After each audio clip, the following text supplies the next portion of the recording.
Hey there, gang. Welcome back to Papa's Model Workshop. I'm Papa, and this is my workshop. This is a different perspective. If you saw the first three videos, I was over at the paint bench.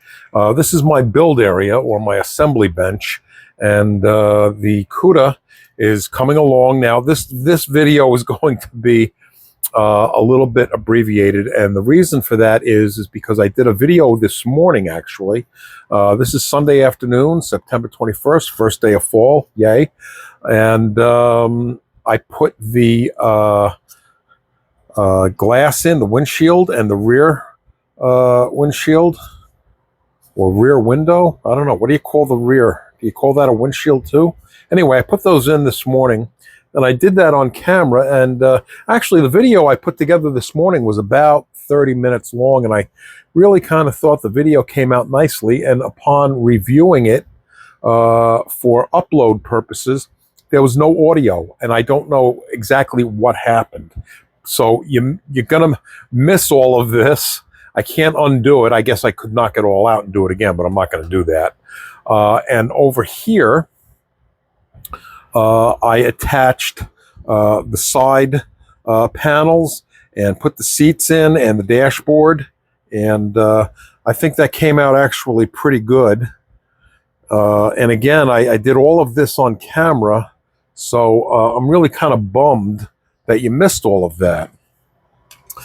This is the engine placement from the original Cuda. This is the replacement Cuda, because the original Cuda was damaged in an acetone attack. And if you don't know what I'm talking about because you didn't see the first couple of videos, I'm referring to the fact that when I put this windshield in, okay, on the original Cuda, I got a glue mark, finger mark with glue on it. And my genius solution to that was to use a little bit of acetone on there to try to get it off, which destroyed the windshield. Excuse me. And some of it spilled on the original Cuda body. And this is, hold on, this is the original body right over here, okay? And the damage was in the back over here and on the other side. I'm not even going to bother to show you that because I might start to cry, and you don't want to see me crying on camera, believe me. But can you see the difference between the two, trying to center this, between the two bodies? This body, the original one, was done with a black gloss as the base. And this was done with white primer. So you can see the difference. And because of that, this was done in that same color, okay? The same color as the, I'm trying to find that, and I can't find it. The same color as this, okay? So you can see the difference and why I had to redo this with the new kit that came in. And of course, all of these green parts also had to be redone in this color. So it's more than simply, excuse my hand, it's more than simply, painting the body. So these pieces, again, I wanted to put them on for you this morning, but again, the audio failed. I don't know why.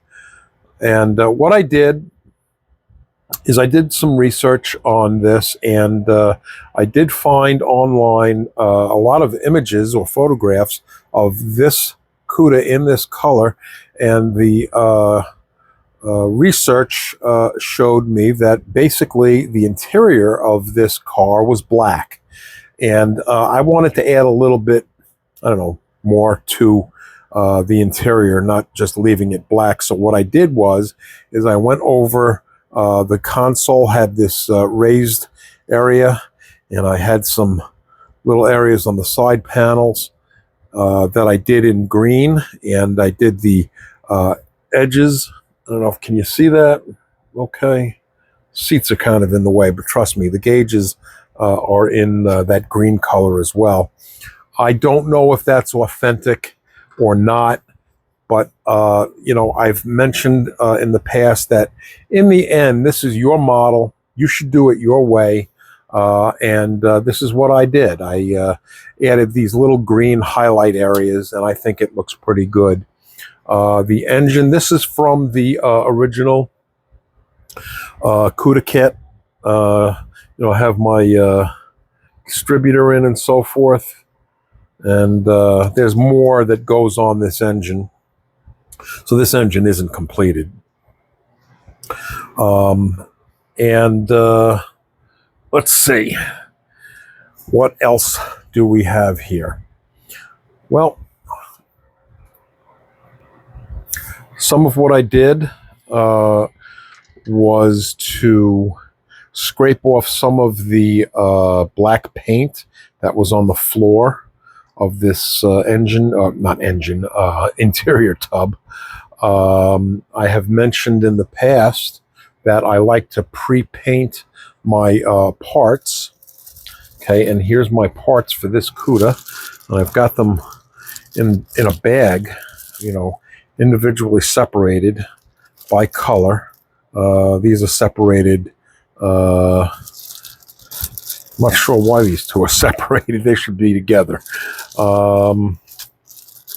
These are the original green colors that we're no longer going to be using. Okay, and this is the aluminum pieces. Okay, and the reason I have them in this bag, because as I mentioned, I have an organizer that I like to use. Okay, and I organize all my parts by color. Now, these parts in the organizer are for the Peterbilt record that I want to do. So that's why these pieces are in the plastic bags, because the Peterbilt wrecker is taking up the organizer. And that's what I was going to work on while I was waiting for the replacement Cuda kit to come in. That was going to be the next project. I'll show you. This is, let me move this stuff out of the way.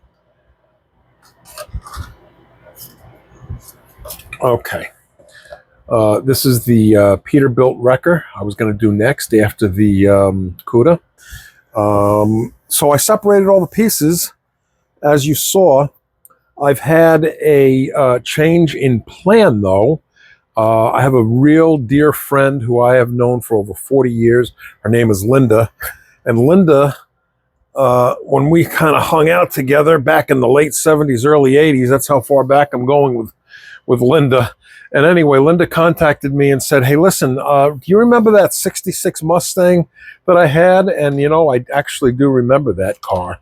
And she said, could you build that car for me? So I got the 66 Mustang. Actually, I had it in my stash, believe it or not. And so this is going to be the next one on the bench after the Cuda. And the Peterbilt wrecker will come after that. So I've got them all lined up. I actually have a Tamiya kit up here on my right that I'm looking at. And I was going to do that in a turquoise color. I think I'm going to do the Peterbilt wrecker in a turquoise color. I've got some MCW enamel in turquoise for that build. It was originally going to be for that Tamiya kit, but I think I'm going to do it on that Peterbilt wrecker. I think that's going to look good. I didn't want to go with the standard red and so forth.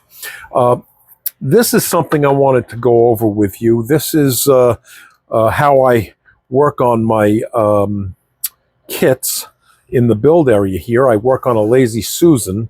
My wife actually got me this over at Bed Bath & Beyond, I think. And what I did was I got some particle board from Home Depot. I call Home Depot Normland. Okay. And the reason I call it Normland is if you've ever watched the show This Old House, the master carpenter for years and years was a guy named Norm Abram. And Norm at the time had every tool on the planet. And he used a compressor and a pneumatic nailer before it was popular. So that's why I call Home Depot Normland, because Home Depot seems to have every tool under the sun. And anyway, that's what I did. I went to Normland, got this particle board, and then I got this work mat from Hobby Lobby, and I cut the particle board to fit the work mat, and then I keep it all together up here, and that's how I go about building my models or assembling them. I do it on the Lazy Susan here, and that kind of works out rather well for me. So just something that I do. Let's get back to this windshield, which is what caused all the problems earlier. I attached it with this evergreen canopy glue. This dries clear, and this time I did not get a fingerprint. Whoops, there we go. I did not get any fingerprints on there, and I got it in there pretty well. Okay. I took the glue on a paper. I always want to call a toothpick a paper clip. I don't know why. I took a toothpick with some of the canopy glue and just kind of very lightly ran intermittently around the perimeter of the windshield opening, and then came in and just kind of squared that up, and well, I kind of just dropped it into place, and did the same thing in the back. So that worked out pretty well. And you know, we're gonna move on. Well, actually I have some more glass to put in, and I was thinking about doing that for you, but that can get a little bit tedious. So I'll probably do that off camera. Like I said, I'm going to make this an abbreviated video because I lost I lost all the audio this morning. This is another thing that I like to do, is I do my instructions on a clipboard, okay? And I've got an easel here. Whoops, there we go. Can I see that? There we go, there's the easel. And then I keep the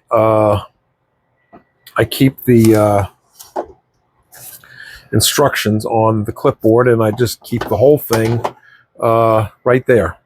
Okay, and I don't know, just makes things a little bit easier for me to do it that way. I think I got this little easel over at Michael's. I can't really remember.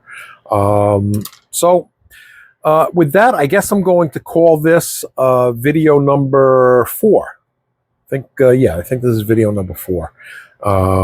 So sorry that you're not going to be able to see the longer video where I put the side panels in and the seats in and you know, all of that, and then the windshield. But it is what it is. I really don't know why that didn't come out, but it didn't. So we're left with this abbreviated video with all of this having been done. So thank you very much for tuning back in.